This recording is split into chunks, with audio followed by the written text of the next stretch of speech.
Obviously the game didn't go our way, but and I'm not one to talk about moral victories at all, but there were some positives. I thought that the guys played hard for 4 quarters, and that was one of our challenges for them. Just go up there and play extremely hard for 4 quarters, and we'll see who the best team is at the end of the game. And we wanted to go up there and execute at a high level. That's the part we kind of fell short at, is executing at a high level. Early in that game, we dropped 2 balls that are usually routine catches for us right there, and both were potential touchdowns. When you pause the film, they were blocked up beautifully, and nobody was in the middle of the field. So those are missed opportunities there. That if you scored, those 2 touchdowns, you could have a 2-score lead there at halftime. But bottom line is, when you're playing an opponent like Montana State, one of the better programs in FCS, they're going to capitalize on your mistakes, and they did just that. You saw them in the second half really start to pull away. When the score was 20-10, we were still in it. We were driving right there, and then we had a crucial mistake. We had one of our turnovers at that moment. But I'd say the encouraging part is, our players saw that if you play hard, you're always in a ball game, and that there was a lot of mistakes made on both sides of the ball that we got to be better in those areas. So there's a lot of encouragement about us changing the culture here and building. We had the sideline was into the game for 4 quarters. We never laid down. So that was encouraging. And our message this week has been going out there and do your job. Just do your job to your best ability, one play at a time, and play the next play. The most important play in football is the next play, so just play the next play. So we've had a good week of practice, and we're ready to move on. Rice is a good team. I'm going to tell you right now, their entire defense is returning, and so they're very, very talented on the defense side of the ball. They played very well against Southern Cal. If it wasn't for I think they had 3 pick sixes. That'll destroy anybody right there. Offensively, the quarterback, Wiley Green is a good football player. I know he had an injury. I think he left that game early in the first half, I believe. I know he's a game time decision for us, so I'd anticipate him being back. It looks like on the film he hurt maybe his non-throwing arm. But they're not a bad football team. That staff's been there for 4 years, so they've got their recruits in there. But they're massive. I mean, in the trenches, the O-line and D-line are just massive. So again, very similar to week 1 for us. We got to go play hard for 4 quarters and not have those mistakes that we had last week and learn from them, and strive to get better in all phases of the game. Yeah, they're both kind of similar players. I wouldn't think that.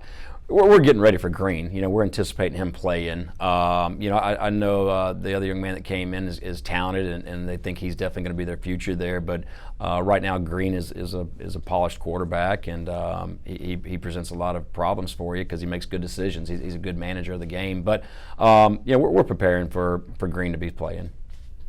Knox had the better week. Plain and simple last week. We fully anticipated Cam being the starter, and Knox really did a good job last week, and we felt confident in him making some right decisions and protecting the football. I think Cam still has the ability to be the starter where he's going to have a package, and hopefully we can continue to expand his package.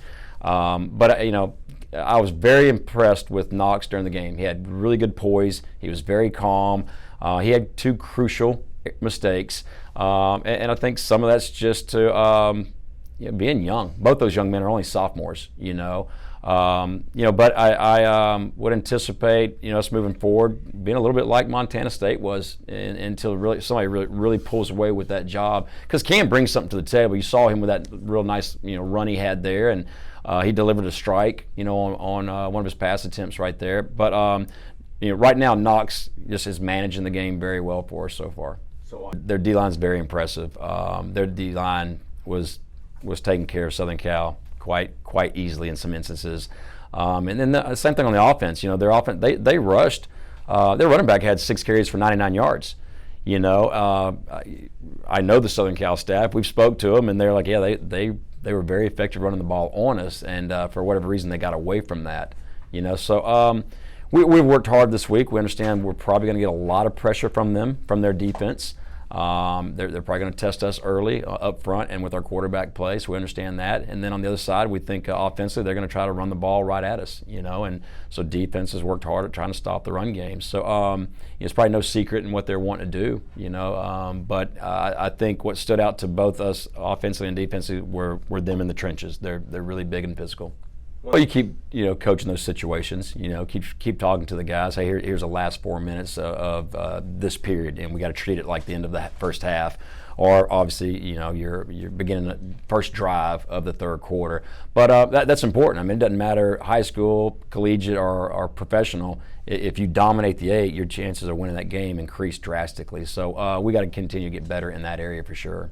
I'm not going to play extremely fast if we're not being efficient and moving the chains. I'm not going to continue to put my defense out there for 90 plays. That's just that's a death march right there. And therefore we've got to be more efficient and got to have a little bit more rhythm to us. I know I've said that for a couple weeks now, but the way we're structuring practice is game-like reps when I'm talking about offense, and we're calling a play on 1st and 10, and we're playing second down, whether it was 2nd and 10 or 2nd and 3, and then we're playing 3rd down, just like we would in a game to hopefully get us some rhythm. So we're driving the field all practice long, for that. But it was a lot of the MAs. It really wasn't any of the wrong reads. More, there's a few times where Knox's eyes went to the rush.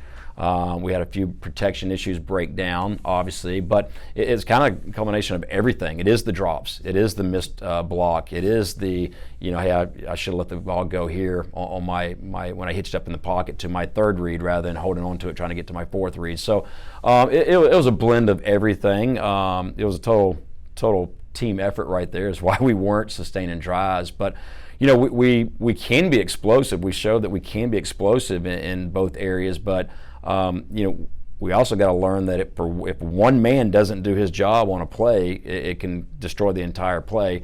Unlike defense, sometimes if one guy makes a mistake, it might be covered up because the ball went the other way.